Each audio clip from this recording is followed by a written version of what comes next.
আসসালামু আলাইকুম সবাইকে। কেমন আছেন সবাই? আর এই তো বারো ভাজা তৈরি করে নিব। আর এটাকে কে কি বলেন জানাবেন আঞ্চলিক ভাষায়।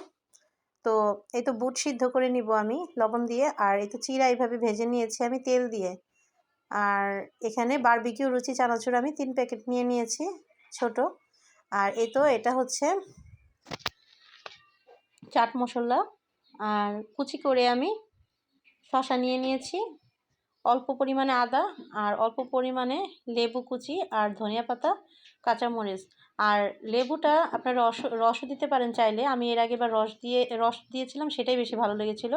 এবার কুচি করে দিলে লেবুর এটা একটু তেতো লাগে, তিতা লাগে। আর এতে আমি পরিমাণ মতো লবণ দিয়ে দিলাম। আর এখন আমি সরিষার তেল দিয়ে দিব পরিমাণ মতো, দিয়ে আমি এগুলো সুন্দর করে মেখে নিব। আর এবার আমি দিয়ে দিব পরিমাণ মতো চাট মশলা দিয়ে আমি এগুলো খুব ভালো করে এভাবে পুরটা মেখে নিব। মেখে তারপরে আমি এই তো বুট সিদ্ধগুলো দিয়ে দিলাম। আর তারপরে উপর থেকে আমি ভাজা চিড়া আর বারবিকিউ চানাচুরটা এভাবে দিয়ে দিব। আর এইভাবে